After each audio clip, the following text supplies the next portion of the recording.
Now then, so we decided yesterday, well, we committed yesterday to going and buying a car today.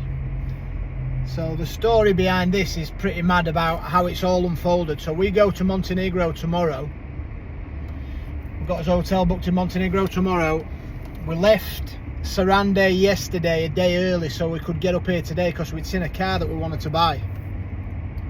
So I've stayed in touch with the guy from the car hire place since we arrived in Albania.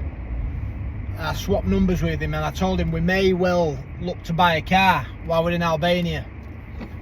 So I stayed in touch with him and then he sent me a website where you can look for cars to buy. I'm guessing it's like Albania's version of eBay. So I went on there, couldn't read a word of it. I'm screenshotting, putting it in ChatGPT, getting the write-ups about the cars, and I got down to two. I got a Mercedes, like an SUV Mercedes, and an Audi A6 with obviously with a big boot space and whatnot. So we went to have a look at the Audi this morning, and it's beautiful. For a car what I've just paid €2,100 for, or thereabouts, so around about 2,000 quid. It's a belter. It's got a lot of mileage on it, probably about 220,000 miles on it, something like that, but it's in really good order. The guy from the car hire place met me this morning from his night shift. He finished on nights obviously last night. Took me to see the car, about 20 minutes. I packed the hire car up and then he took me to see the car. He had a good look around the car for me. We took it out for a test drive and then he haggled on my behalf. He haggled. He never even really asked me how much I was willing to pay. We're on for 2,600 or 2,700 euros, or the equivalent in Albanian lek. And I just said get it as cheap as you can for me. So he's haggling with this bloke. Anyway, it gets him down to 2,100 euros, which we agreed on, or the equivalent of in Albanian money. And bought the car. But the car's got no MOT on. It needs an oil and filter change. But other than that, it's in good order. For the price I've paid, it is in very good order. A few bumps, fairly high mileage, but it ran beautifully well, really well. So the process then, this is where it gets really interesting. So he said, how do you plan on registering the car? I said, well, I obviously want to put it in my name. He said, okay. He said, well, that's going to be a long process because you've not got Albanian residency. You're not staying in Albania. You've not got an address in Albania, so it's going to be a long process. I said, how long? He said, well, it could be a couple of weeks. So I said, right, okay, we need to move a bit quicker than that. He said, the other thing you can do is you can put it in my name. So naturally then the skeptic in me is thinking, fucking hell, he's going to try and have me over here. But he's been such a nice guy and I've put my trust in him. Some of you might be shaking your head or whatever. I've put my trust in him. I've put the car in his name. But the process we've had to go through, so I've had to get Albanian insurance, then I've had to get a green card on top of that so that I can drive the car on my driver's license and be fully insured. However,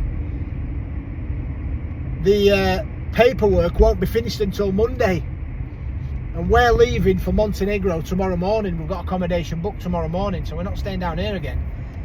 So he said the options are this: you can leave the Audi with me, I'll take you up to Montenegro tomorrow in my car, and then I'll bring the Audi to you on Monday. And I'm like, fucking hell, he's got the car in his name, he's offering to drop me off and said he's gonna bring the car back to me. And but then he said, oh, option number two is you can take my car and I'll drive to Montenegro on Monday and we'll just exchange the cars. Then when all the paperwork's done, I'll do everything for you. Bear in mind, I offered to pay him 300 euros for helping me out with negotiating, translation, doing all the admin work and everything. So in a nutshell, although it seems absolutely dodgy as fuck, I'm now driving about in his Mercedes-Benz. It's an older one, but it's smart enough. I'm driving about in his Mercedes-Benz. He has to do this, another form that had to be filled out today. He had to go somewhere, get a form filled out and get a stamp on it saying he gives me permission. Then we had to get the green card eligible for this vehicle as well. So there's been a few bits of admin charges across the course of the day to get this done and that done and everything. But I'm now driving his Mercedes-Benz, and he's going to bring the Audi to me in Montenegro on Monday, and we're just going to swap cars back then. And he's doing all that for me because I offered to pay him €300. Now, I don't know what the wage situation is in Albania, but I thought €300 for a translator, somebody who knows a bit about cars, who can have a look around the car for me. He's got me the car €500 or €600 cheaper than it were listed for, and he's done all this for me. So whilst the car is in his name, he's also said to me, at the end of your trip around Europe in the car, if you want to bring the car back to Albania, I'll buy it off you. So I just think that the point I'm probably getting at here is, naturally, and you guys watching this, you might be thinking, fucking hell, that sounds dodgy as fuck. It all seemed really dodgy.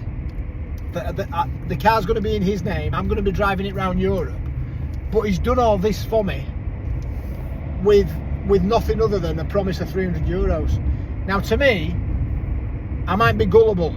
I don't know how or where a scam might come from it. I just can't see it happening because he's such a lovely, genuine bloke, and he's helped me out massively today. We've been at it, like I said, since 10 AM this morning. As I'm doing this video now, I can't see what time it is because the video won't show me.